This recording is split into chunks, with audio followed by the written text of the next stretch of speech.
sin pelos en la lengua. La política a calzón quitado.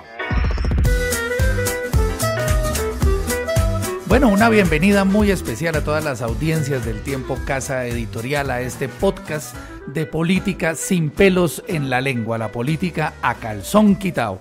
Hoy queremos en esta semana hablar de un tema que seguramente se seguirá hablando en los próximos meses, y es ese pulso político que quedó medio sin resolver en la pasada contienda presidencial entre el exgobernador de Antioquia, Sergio Fajardo, que lideró un importantísimo sector de opinión en las elecciones presidenciales, y el sector del ahora senador de izquierda Gustavo Petro, quien estuvo en la segunda vuelta presidencial y quien fue derrotado por el presidente actual Iván Duque. Ese es un pulso político que se está viviendo en la actualidad y que muy seguramente seguirá dando de qué hablar en los próximos meses. Esto a raíz de algunas referencias que hicieron ellos dos el pasado fin de semana. Para hablar del tema con gente conocedora y joven sobre este tema, estamos hoy con María Isabel Ortiz, una compañera de la sección de justicia que muy amablemente nos está acompañando hoy. María Isabel, bienvenida.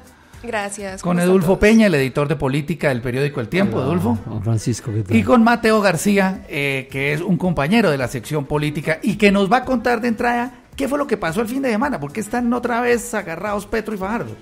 Bueno, pues esa ha sido la discusión eterna y se han agarrado por trinos básicamente durante más de un año, y resulta que Fajardo el sábado estaba en Cúcuta hablando con candidatos y con la gente de Compromiso Ciudadano y de la escuela política que creó Fajardo. Compromiso Ciudadano es el movimiento de él, Compromiso Ciudadano, sí. Impulsando aspirantes. Sí, entonces estaba con candidatos y con jóvenes que siguen a Fajardo y a su escuela política, y lanzó una frase que la recopiló. ¿Y qué fue lo que dijo? Palabras más, palabras menos, dijo: a mí nunca me van a ver insultando al señor Petro como él me insulta a mí. Ajá, y Petro le respondió a eso. Petro le respondió que de una manera indirecta, pero básicamente era eso, le reclamó diciéndole que era un insulto para la gente que no haberse aliado con él le permitió el triunfo a Iván Duque en la segunda vuelta. Edulfo, una pregunta: ¿por qué como titulábamos una nota del tiempo.com, Petro y Fajardo definitivamente no se pueden ni ver? Yo pienso que hay distintas razones para que Petro y Fajardo no se puedan ni ver hoy. Primero que todo, unas diferencias sociales. Fajardo es un tipo que es doctor en matemáticas, PhD en matemáticas, es un tipo de una familia socialmente opulenta en Antioquia, es de la sociedad antioqueña. ¿Acomodada? Es sí, lo que pasa es que acomodado puede tener dos connotaciones. Yo diría como económicamente bien, y culto y formado, ¿entiendes? Y un tipo sin entrar en la refriega, un tipo que quiere ir siempre por el centro, no está hablando mal de nadie, quiere llevar todo por las buenas. Entonces, un perfil muy académico. Sí, ¿no? Sí. Entonces, socialmente quiero hacer eso. En cambio, Petro es de un pueblo de Córdoba, muy pobre, una condición social muy pobre, nació muy abajo, en un pueblo, decían que la casa era de Bareque. Entonces usted está viendo dos diferencias sociales de origen. Claro. Segundo, eso lo lleva a unas diferencias ideológicas. Fajardo es un tipo claramente de centro, político de centro. Yo creo que es un perfil muy bien logrado para él. Él hace honor a ese centro. Es un tipo que no está polarizando, es un tipo que no está metido en las grandes confrontaciones, en determinar si una cosa es blanca o negra. Él lleva esa cosa suave, es de centro. Y Petro yo lo vi en el espectro totalmente de izquierda más radical, en el ala más radical, tanto que empuñó las armas. O sea, viene de ser de una extrema radical que empuñó las armas, y ahora un poquito como tratando de irse ahí al centro de la izquierda, cosa que no lo logra. Y políticamente también muy distintos, hacen política de manera diferente, son dos seres humanos muy diferentes, y ambos quieren ser presidentes. Ambos luchan más o menos no quiero decir por el mismo electorado, pero tienen unos espacios comunes. No obstante que Fajardo es de centro, Fajardo aspira a coger algo de centro y del centro izquierda y centro derecha, pero mucho centro izquierda, y Petro, que viene de la izquierda radical, tiene su izquierda y quiere ir un poco al centro. Entonces, en esa búsqueda de los votos del centro se encuentran Fajardo y Petro, de manera que políticamente también tienen esa relación. En la primera vuelta Petro ganó eso por 260.000 votos a Fajardo. Los fajardistas, Fajardo, creen que si Fajardo hubiera pasado a segunda vuelta, hubiera sido el presidente. Eso piensan ellos y eso lo dicen todo el tiempo.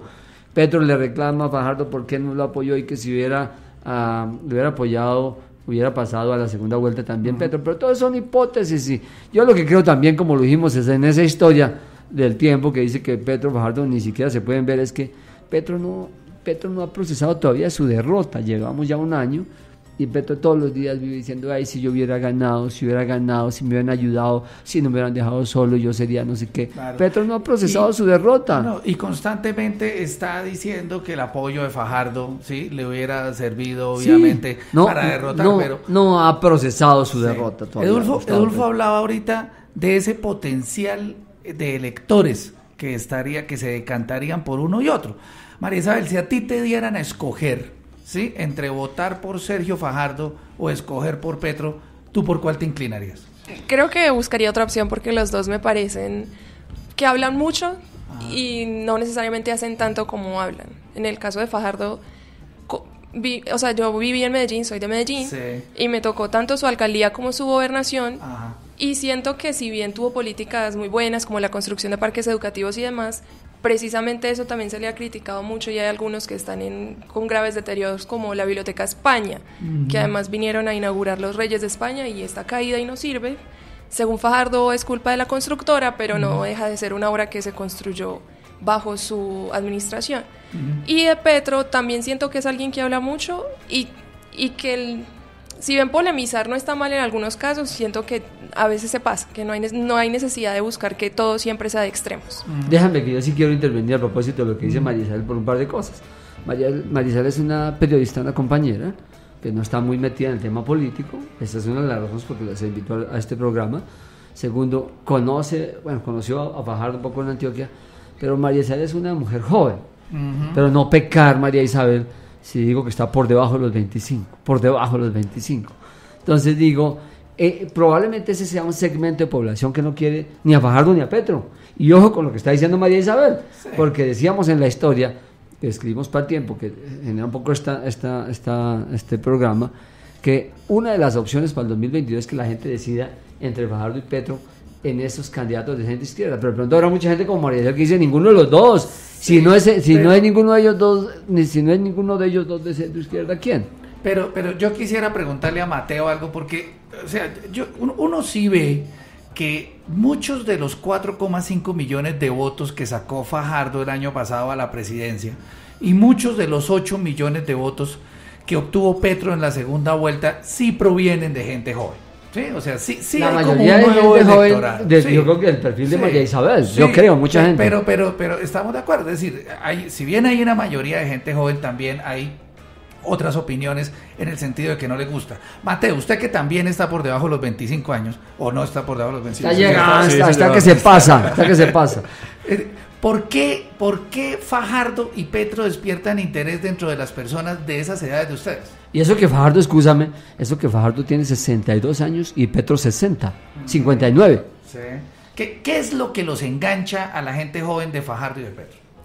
En parte creería yo que no son los típicos políticos tradicionales de la clase alta bogotana. Y creo que mi generación detesta eso ya.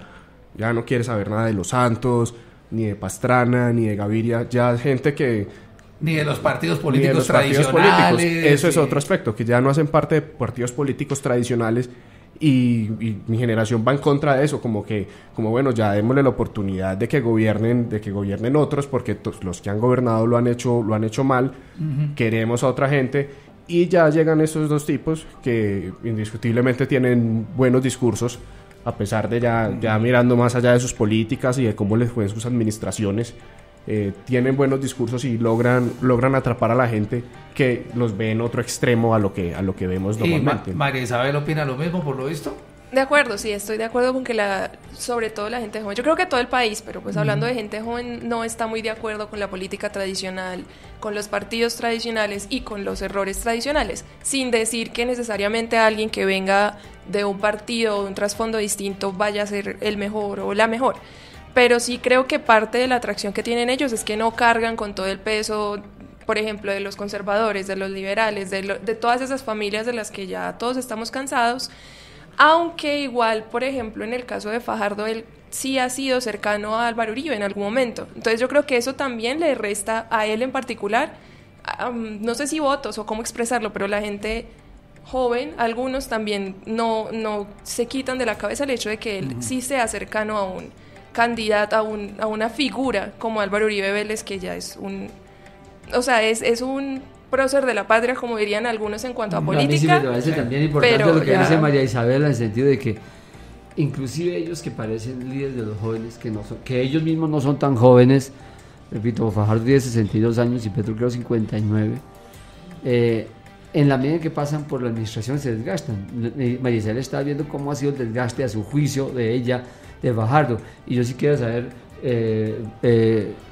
Mateo, que está tan cansado de la política tradicional, si le parece que la administración de Petro en Bogotá fue excelente.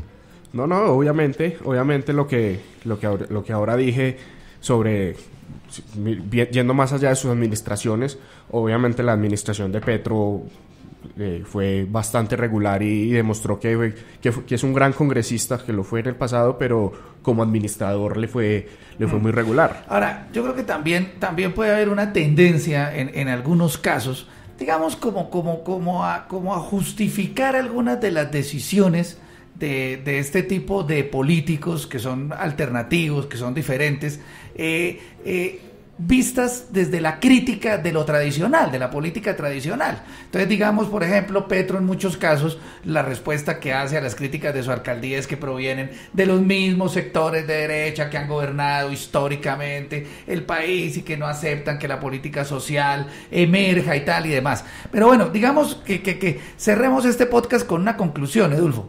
¿Hasta dónde puede llegar este enfrentamiento entre Fajardo y Petro?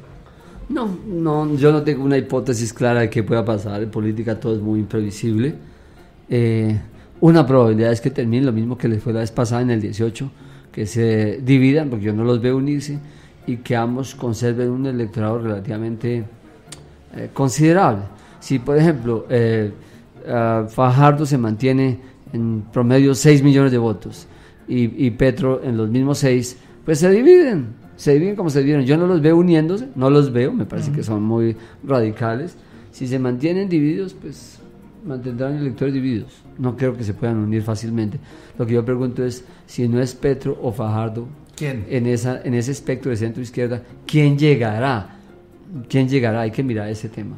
Bueno, pues tenemos los próximos 3 años antes de la próxima elección presidencial, en los cuales los protagonistas sin duda serán también las personas de las edades de María Isabel, de Mateo, y que a nosotros no nos va a jubilar tan rápido, Valbuena, ¿sí? No, pero la alta votación de Fajardo y la alta votación de Petro sí demuestra, ¿no?, que realmente hay un fenómeno que está ocurriendo con esos jóvenes. En Colombia están votando. Y yo creo que en el mundo también. En Colombia sí, claro. No, lo que viene del mundo es de la gente joven, no hay duda. Que sí. Yo no sé si inclusive en Japón, pero lo que viene es de la gente joven. Sí, sin duda. En Colombia hay vamos a votar en estas elecciones que vienen 22 millones. En las elecciones ahorita de alcaldes. Sí.